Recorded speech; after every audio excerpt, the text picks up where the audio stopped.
Hey guys, welcome to my YouTube channel political drive. आज का हमारा टॉपिक है why I will never vote for Congress. Video शुरू करने से पहले मैं आपको बता दूं कि जब तक मैं अपना पोस्ट ग्रेजुएशन कर रहा था तब तक I was a Congress voter. मैं भी सबकी तरह राहुल गांधी से काफ़ी इन्फैचुएटेड था। मैं भी बीजेपी को वोट नहीं करता था। मैं भी राहुल गांधी के मतलब ऑलमोस्ट एक फैन जैसा था उसके लिए। और बस लेकिन फिर भी मेरे अंदर कहीं ना कहीं कुछ एक मिसिंग था, क्योंकि मिसिंग ऐसा था कि मैं राहुल गांधी को देखता था, फोटोज वगैरह में देखता था, उसके प्रिंट आर्टिकल्स पढ़ता था, प्रिंट इंटरव्यूज पढ़ता था, कभी उसको बोलते हुए सुना नहीं था। और जो आसपास के उसकी जो कोटरी थी, जो टीवी रिपोर्टर्स थे, कांग्रेस पार्टी के बाकी लोग थे, वो उसकी तारीफ वगैरह करते, तो वहीं तक था। तो काफी चीज स्टिल मिसिंग थी। फिर धीरे धीरे धीरे परत वगैरह खुलती गई 2014 के इलेक्शन से। और अभी 2024 है। ही हैज फॉलन फ्रॉम अर्थ से लेके फर्श तक, और फर्श से लेके वो गटर तक, वहां तक उसने सफर तय कर लिया मेरे मन में, उस बंदे ने। अ, मैं बात करूंगा बांग्लादेश के रेफरेंस से। जब बांग्लादेश में अभी रिसेंटली ये शेख हसीना का पूरा जो प्रकरण हुआ, she left India and then she left Bangladesh and then she came to India. और जिस तरह से कांग्रेस ने और उसके आसपास के लोगों ने इसके ऊपर बीजेपी के साथ या देश में पॉलिटिक्स करने की कोशिश करी, और कैसे माहौल बिगाड़ने की कोशिश करी, और कैसे पिछले इंसिडेंट्स का कनेक्टिंग डॉट्स जो कनेक्ट हो रहे हैं, it is very scary the kind of politics Rahul Gandhi and Congress is playing. मैं आपको बताता हूँ। अभी जैसे सलमान खुर्शीद है। Salman Khurshid is a very is an Indian Congress leader and he is a supreme court lawyer also. वो मुस्लिम किसी एक बोर्ड के मेंबर भी हैं and is a very senior lawyer. उनका स्टेटमेंट आया कि जो चीज बांग्लादेश में हुई है वो चीज इंडिया में भी हो सकती है। हालांकि India India as a country is much bigger than Bangladesh, इसलिए इंडिया में ये चीज करना इतना आसान नहीं है। It is very difficult. आप समझ रहे हो क्या कह रहा है? वो ये कह रहा है कि अगर इंडिया की पॉपुलेशन कम होती या फिर इंडिया की डाइवर्सिटी नहीं होती तो इंडिया में भी हम लोग कर चुके होते।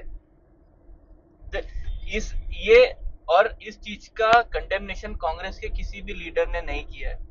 खाना मरफा खान शेरवानी, जो पॉलिटिकल अपने आप को जर्नलिस्ट कहती है, उसने भी एक ट्वीट किया है। मेरे को तो वो ट्वीट रिपीट भी नहीं करना है कि ओ माय गॉड, बात मेरे बात करने से ही दिल ऐसा दहल जाता है। अपना जो दिल्ली के पास जो इन्होंने एक प्रोटेस्ट किया था इन्होंने, शाहीन बाग का। वहां पे शर्जिल इमाम नाम का एक लड़का बोल रहा था कि जो चिकन नेक है इंडिया का, जो बांग्लादेश और नेपाल के बीच में एक छोटा सा सिलीगुड़ी का कॉरिडोर है, कि वो कह रहा था कि इसको हमको ये कट कर देना चाहिए ताकि नॉर्थ ईस्ट को इंडिया के बाकी देश से, बाकी जगह से अलग कर दें। Now coming to Rahul Gandhi. I am so sorry guys, मैं ना निकल जाता हूँ, मैं बह जाता हूँ मैं। आई एम सो सॉरी गाइस, मैं बह जाता हूँ। तो राहुल गांधी जब बीच में स्टेट्स में गया था तो वहाँ पे वो कह रहा था कि यूएस और जितनी भी वेस्टर्न जो सिविलाइजेशन है, कंट्रीज है, उनको इंडियन डेमोक्रेसी में इंटरफेयर करना चाहिए। ये इंटरफेरेंस की बात राहुल गांधी कर रहा था बिकॉज हम सबको पता है कि बांग्लादेश में जो भी हुआ है, it is manifestation of US, China and definitely Pakistan. इन तीनों ने मिलके ये चीज किया है। अभी इसमें थोड़ी कॉम्प्लेक्सिटी ये है कि यूएस एंड चाइना दोनों के दोनों राइवल है, लेकिन इन दोनों को ये चीज सूट करती है कि Sheikh Hasina should not be the prime minister of Bangladesh. US को जो है एक कॉलोनी, एक सेपरेट एक क्रिश्चियन कंट्री बनानी थी बांग्लादेश और म्यांमार के बीचों बीच, और चाइना को बांग्लादेश में एक्सेस चाहिए था। दोनों चीजों के खिलाफ ये Sheikh Hasina was against it. And और भी इसमें काफी चीजें हैं, बट मैं सिंप्लीफाई करके बता रहा हूँ। ये दोनों के इंटरेस्ट में था और पाकिस्तान के तो इंटरेस्ट में है ही। Anyways, moving forward. तो ये इस टाइप का इंटरवेंशन बात कर रहा था। और जब सीए के प्रोटेस्ट हुए थे, आपको पता है ना कि देश में क्या क्या हो गया था, किस तरफ जुनून जुनून को लेके जाया जाया गया था सीए के प्रोटेस्ट में। आज भी आप लोग याद करो कि कांग्रेस की क्या उस टाइम पे स्टेटमेंट आते थे, वो क्या बोलते थे, किस तरह से वो डिफेंड करते थे। दिल्ली राइट्स को आप लोग याद करो।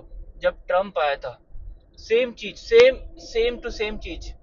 फार्मर्स प्रोटेस्ट, फार्मर्स प्रोटेस्ट में उन्होंने पूरे नॉर्थ इंडिया को जलाने का, उन्होंने बस पूरा घासलेट, तेल, माचिस वाचिस सब लेके आ गए थे। बस इतना छोड़ दिया था कि जो प्रोटेस्टर्स थे उनके हाथ में दे दिया, बस अब तुम जला दो।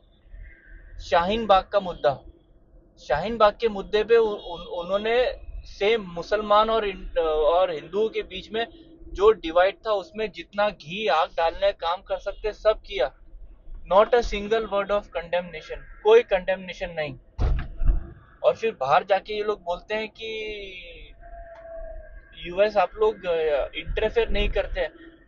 आफ्टर बांग्लादेश में होने के बाद I am very scared that my opposition leader is Rahul Gandhi. I am really scared, I can't trust these guys. ये लोग पावर में आने के लिए अपने देश को जलाने के लिए तैयार हैं। माय गॉड, इमेजिन अगर कल उठ के ऐसा कुछ अगर हो जाए तो ये लोग तो फिर नरेंद्र मोदी को ही कुछ ना कुछ करके ब्लेम, दोष ठहराएंगे। Take for instance any incidents which has happened in last 5 years: Delhi riots, CAA, Shaheen Bagh and farmers protest. ये चारों को आप देखिए, यू एनालाइज एनीवन, अगर इनमें से आप फार्मर्स प्रोटेस्ट को देखिए। फार्मर्स प्रोटेस्ट के टाइम पे 26 जनवरी को जब डोनाल्ड ट्रंप इंडिया में था, उस टाइम पे ये लोग लाल किले पे चढ़ गए थे, if I am not mistaken. ये उसी टाइम की बात है। नहीं, उस टाइम पे दिल्ली राइट हुए थे, आई एम सो सॉरी। उस टाइम पे दिल्ली राइट हुए थे, ये फार्मर प्रोटेस्ट करनी था, आई एम सो सॉरी। तो दिल्ली राइट, फार्मर्स प्रोटेस्ट के टाइम पे ये लोग इस पे चढ़ गए थे, रेड फोर्ट के ऊपर 26 जनवरी को। उस टाइम तब तक दिल्ली पुलिस ने गोली नहीं चलाई थी।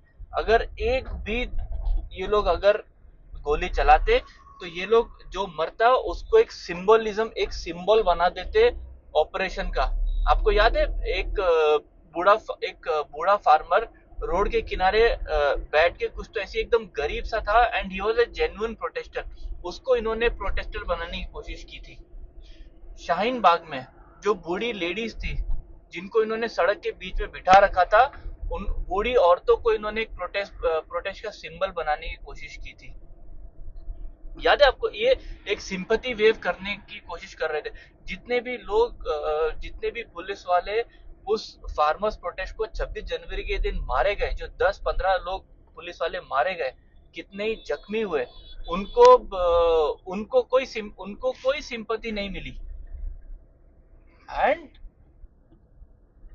अब मैं ये, उस टाइम पे मैं सोचता था कि ये लोग ऐसा क्यों कर रहे हैं, क्या करना चाह रहे हैं, व्हाट डू दे वांट। अब मेरे को समझ में आता है कि जो बांग्लादेश में हुआ कल, लास्ट वीक, यही चीज वो लोग इंडिया में करने की चाह रहे थे। बिकॉज दिल्ली है तो इतना सा ही ना। अगर पुलिस वालों ने उस टाइम पे अपनी कुर्बानी नहीं दी होती और सामने से उन राइटर्स को मारा पीटा होता, तो ये लोग डेफिनेटली 26 जनवरी के दिन देश का इतिहास बदल देते। And that would have been the darkest day in the Indian democracy. Probably as dark as the day when Indira Gandhi introduced emergency. Oh my God. So this is the reason, guys. Now I don't think I will ever vote for Congress. और अगर मुझे कोई भी कभी भी मिलेगा, I am now damn sure that Congress party, for the sake of power, can be an anti-national party. I will never vote for Congress now, guys. Never. और कोई भी अगर मुझे मिलेगा, मैं उसको भी यही समझाने की कोशिश करूंगा कि you guys can't vote for Congress now.